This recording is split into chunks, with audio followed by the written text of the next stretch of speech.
the others looking, he puts on his usual bravado and strides across the bridge to find the village square full of goblarks trying to capture the villagers. One of the villagers in particular attracts Horatio's attention, and his bravery dissolves. Horatio really doesn't want to be noticed. Let's see if he can make it to those trees before the villagers see him.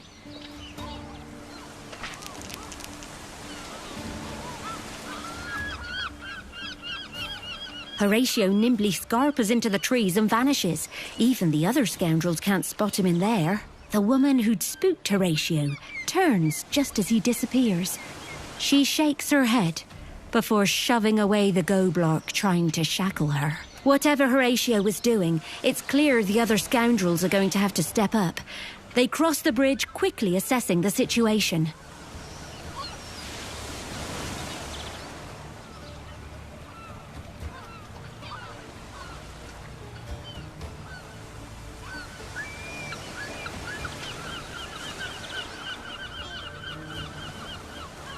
These villagers are determined to fight, but they're no warriors. They're going to get themselves killed.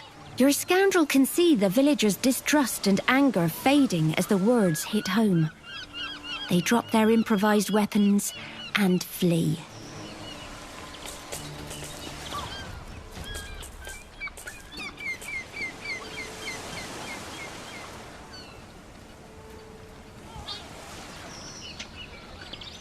Goblarks are weird. They don't feel fear, but they recognize the strong, like the orcs, and perhaps your scoundrel. The goblarks look at each other and seem to be disagreeing about something. Who knows what it is, but some of them ran off. Angry at being ignored, the lead goblark shouts something unintelligible and kills its hostage. The remaining villagers are horrified. The goblarks are done waiting. The battle for Tide Reef is on.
With the last of the Goblarks dispatched, the battle is won.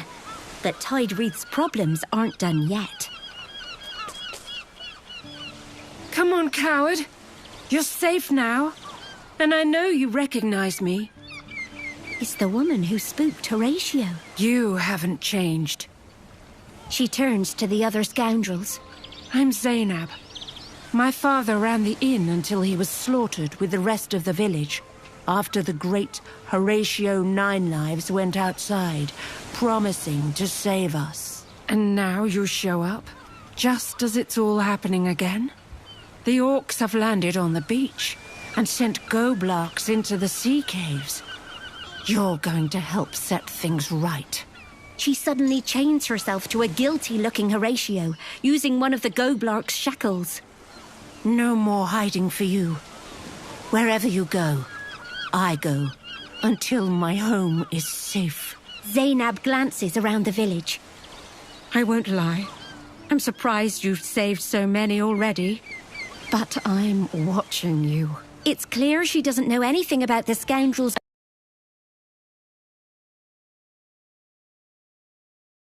Maybe the orcs know something. Zainab shows you the way to the sea cave, where the orcs have returned for whatever they left behind 7 years ago. It's time to go.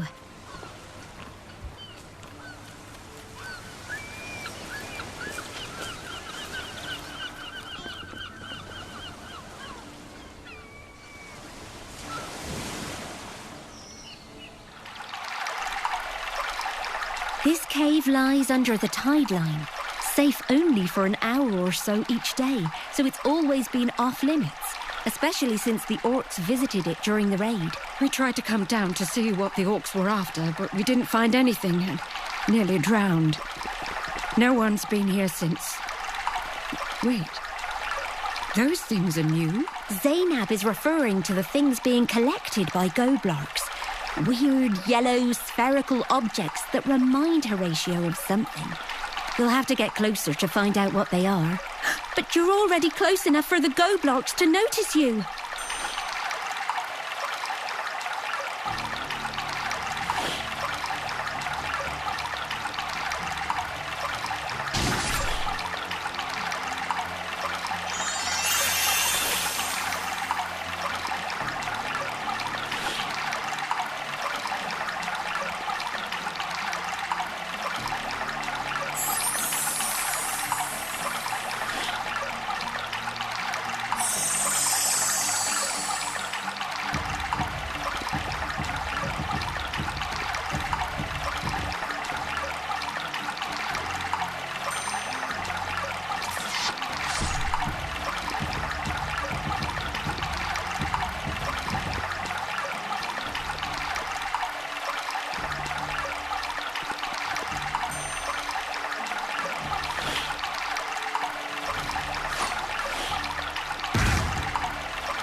The spherical things seem jelly-like in nature, Your scoundrels should be able to figure out what they are, given time.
Close, the objects are translucent.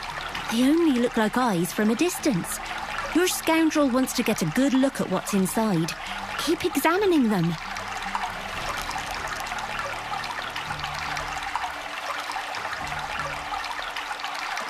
Your scoundrel nearly got a glimpse of what's inside. Keep poking.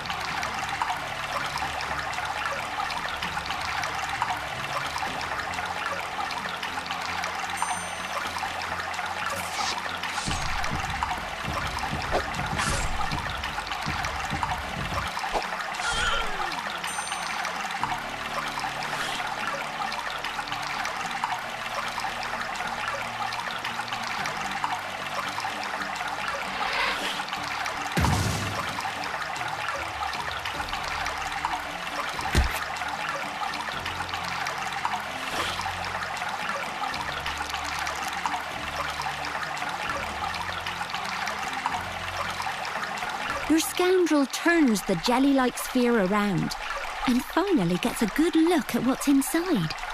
A one-eyed, serpentine beast. Horatio cries out, recognising what they are. But there's no time to talk. These things are eggs, and they are hatching. The goblarks who were collecting the eggs notice the hatchlings and, with only a glance between them, flee the cave. These things could destroy Tidewreath. We mustn't let them run free. Zainab's priorities are clear and make sense. But the goblarks and their orc masters might get away, and they might know who's behind the scoundrel's predicament.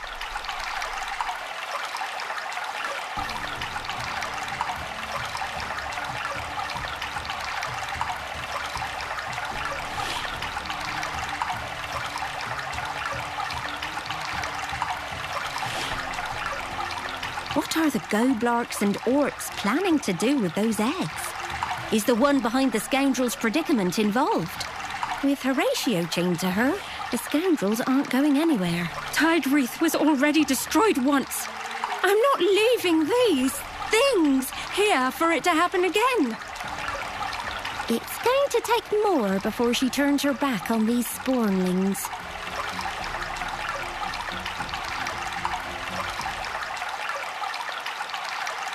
Even if the orcs are planning something worse, we still can't leave these things here.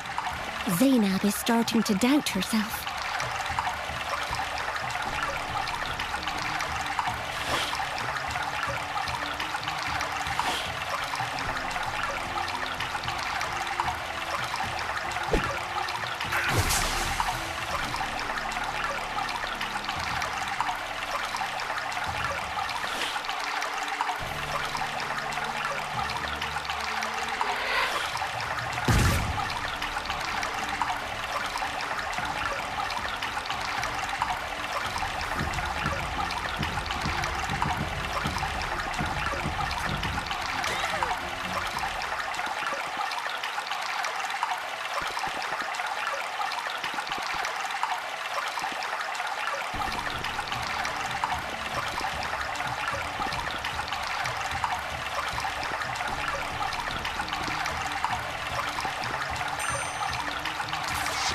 The tide is rising quickly.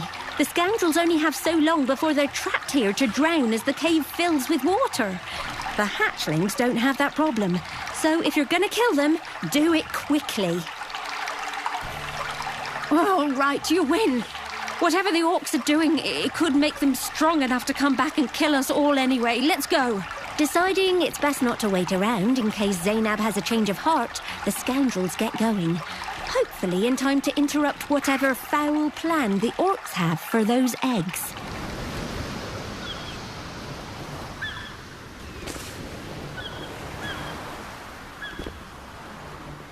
That's them! The scoundrels will never forget what the orcs looked like since they rescued late Governor Sanko from them 7 years ago. Wait, they're leaving! You have a ship, don't you? Knowing what Zainab is getting at, the scoundrels take off toward their ship.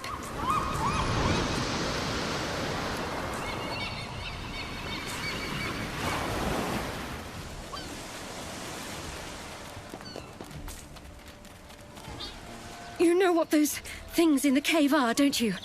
Zainab asks Horatio as they ran. He nods, explaining that it's in one of the stories he used to tell. Only unlike the other stories, this one is based on the truth. Phew, that was a close one. Did you know there was orc ships here? Good thing I hid the sawtooth, or he would have... Hang on, why is that woman chained to you?